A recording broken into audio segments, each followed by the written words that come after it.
Olá, tudo bem?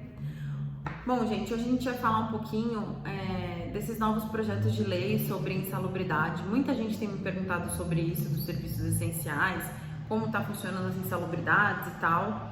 E eu vou falar para vocês que eu fiquei um pouco abismada de saber que no hospital, por exemplo, a única pessoa que recebe a insalubridade no grau máximo, que é 40%, são pessoas que tratam de pacientes em isolamento por doenças infecto-contagiosas e com objetos não previamente esterilizados. Ou seja, um atendente do SAMU, por exemplo, um socorrista, não ganha insalubridade no grau máximo. Eu achei um pouco absurdo, porque o SAMU tá lá na linha de frente, né, gente? Então, existe um projeto de lei 3.103 de 2020 para pedir esse grau máximo para o SAMU. Existem alguns outros projetos de lei para pedir esse grau máximo para todo mundo que trabalha em hospital, principalmente agora na época do coronavírus. Para todo mundo que está trabalhando em serviço essencial, por exemplo, motorista de ônibus, quem mais que a gente pode colocar assim, que tem muito contato? Taxista, motorista de ônibus, farmacêutico, atendentes de coisas essenciais, né? De uma padaria, de um mercado, essas pessoas teriam que ter um grau de insalubridade elevado nesse momento do coronavírus, pelo fato que elas estão ali expostas o dia todo, são serviços essenciais, né? E todos esses projetos estão tramitando de forma mais rápida, mas ainda não tem nada definido para esse grau de insalubridade, só aquilo que eu já li para vocês mesmo. O que é muito complicado e eu acho muito triste, gente, porque a gente precisa tanto dos profissionais de saúde, sabe? Eu acho que a coisa mais importante que todo mundo tem na vida é a saúde. Sem a saúde a gente não tem vida, não é mesmo? E eles são tratados de forma péssima, não tem alguns que não tem piso salarial, tem alguns que tem um piso salarial ridículo, né? Então eu acho que é uma coisa que não só os deputados aí têm que brigar, mas como toda a população, gente. A gente tem que fazer a nossa voz valer. Eu vivo falando isso para todo mundo. Quando você entra no site do Senado, no site da Câmara, sempre tem os projetos lá para você votar, né? Então é muito importante, gente, a gente votar, porque tem muita coisa que acaba não sendo votada porque uma maioria que só alguns conheceram desse projeto, votaram ou não. Então entende-se na Câmara, por exemplo, que aquilo não é importante para o povo, mas não foi o povo que votou, foi meia dúzia de pessoas, entendeu? Então é muito importante a gente se ligar nisso. Eu acho que cada dia mais as pessoas estão procurando entender melhor como funcionam as leis, como funcionam as coisas. Eu acho maravilhoso. Eu sempre falei isso, que direito é uma matéria que tinha que ter desde o ensino fundamental, principalmente direito constitucional, para a gente saber o que a gente tem de direito de dever de fato, né? O que realmente esses governantes têm que fazer pela gente, para a gente poder cobrar efetivamente. Mas, voltando aqui, da parte da insalubridade, gente, infelizmente, o que eu tenho para falar para vocês, de todas as pessoas que me perguntaram, é isso. E eu quero aproveitar esse vídeo também, já que a gente já tá falando de serviço essencial, para falar um pouquinho de erro médico.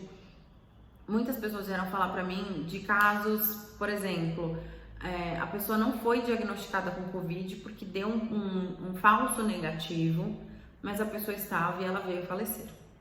O que é isso, gente? Isso chama erro de diagnóstico, né? É um processo que existe há muito tempo dentro do direito médico. Eu tenho, hoje aqui no escritório, tem um processo só de erro de diagnóstico, que até de um amigo meu, foi um erro de diagnóstico na época do sarampo.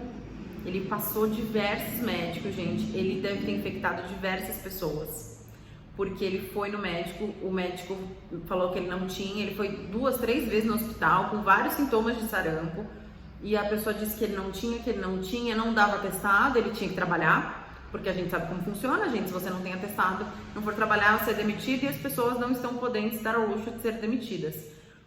E então ele foi trabalhar, ele pegou o transporte público, e no final das contas era sarampo, né? Então, nesse meio tempo, ele pode ter infectado outras pessoas. Isso é erro de diagnóstico, é um erro gravíssimo, gravíssimo, principalmente porque aconteceu dentro de uma rede particular.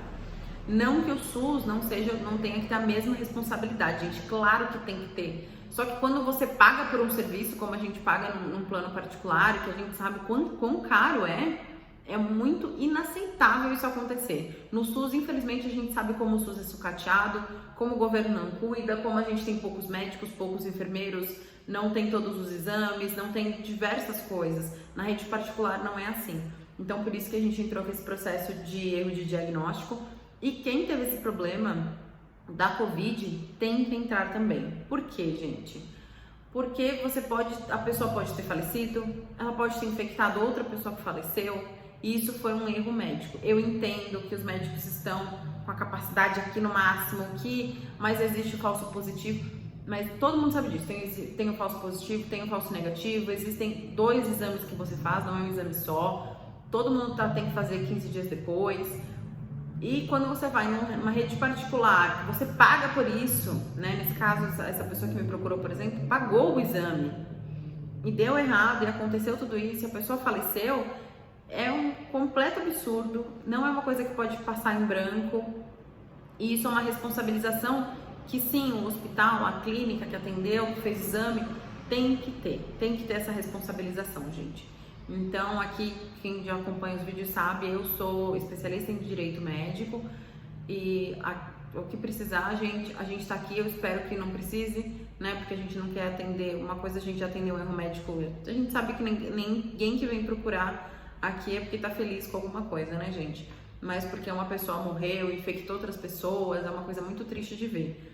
Mas tem que procurar o direito, sim, tem que se socorrer, sim, e tomem muito cuidado, gente, por aí. Quem puder, fica em casa, por mais que tá tendo já essa flexibilização, muito cuidado. Tem muita gente infectada que não sabe que tá infectada, a gente não tem exame suficiente e ainda quando você paga o exame acontece esse tipo de coisa, é bem complicado.